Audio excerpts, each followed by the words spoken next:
I mean, content wise, yeah, I'm pretty. We got to make sure. I call it giving a baby a stupid haircut. Um, like you take a perfectly normal child. If you give this kid a stupid haircut, everybody thinks this kid's stupid.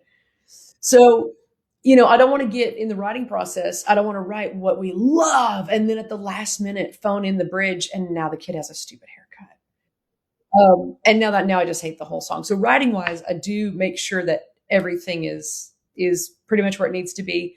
Some stuff does get changed last minute, but I always pass that by my co-writers before I make a change to something we wrote together. That's something as permanent as putting on a record. But the arrangement stuff, that's fluid the whole time.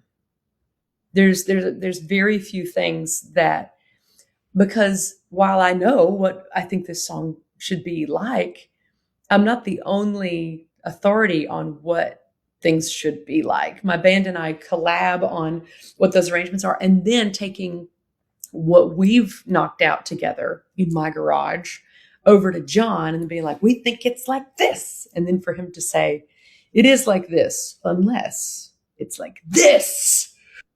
And then you're like, oh my God. It's sort of like the arrangements are, I'm building a tree fort with my friends, and then everybody brings their own piece of wood and their own hammer, and then John Osborne also comes in and he's like, dude, I have windows. And you're like, oh my God. And it should feel that way. I think making a record should feel like building a fort with your friends.